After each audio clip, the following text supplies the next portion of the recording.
Alors ce qui se passe, eh bien, c'est que le 14 juillet 2015, le Conseil européen a adopté les recommandations pour la France sur le fondement de l'article 121 du traité sur le fonctionnement de l'Union européenne, et que ces recommandations ont été publiées ensuite au journal officiel du 18 août 2015, journal officiel de l'Union européenne, et on y apprenait dedans qu'il fallait réduire les dépenses des collectivités locales en France.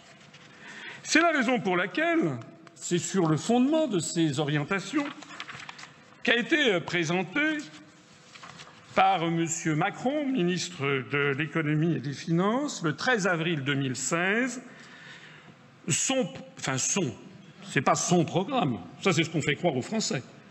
C'est le programme national de réforme PNR 2016 qui est en fait l'application directe, et vous verrez ici ce tableau qui a été publié par Bercy, où vous verrez directement dans l'annexe 1 que pour remplir l'objectif fixé par la Commission européenne, il a donc été décidé de poursuivre la baisse des dotations aux collectivités locales avec un gel en valeur en 2013, une baisse de 1,5 milliard d'euros en 2014, des nouvelles baisses de 3,5 milliards d'euros en 2015 et des nouvelles baisses de 3,3 milliards d'euros en 2016.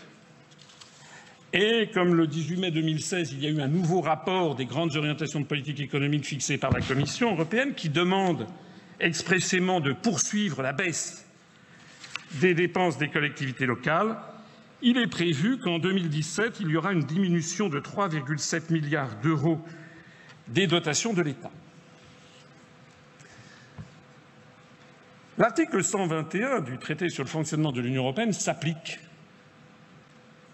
Et s'appliquera quel que soit le président de la République qui sera élu le 7 mai prochain, sauf si c'est moi. Puisque je suis le seul, je ne suis pas sûr que ce soit si drôle. C'est à la fois une déception et une forme de trahison. Effectivement, les dotations aux collectivités ont beaucoup baissé. Nous avons toujours dit, quelles que soient nos familles politiques, que la baisse était trop brutale.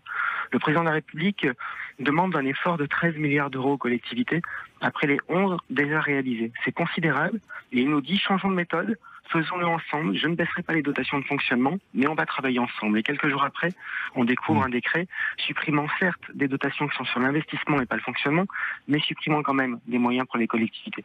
Il faut avoir en tête une réalité par rapport à l'effort demandé à toutes et tous.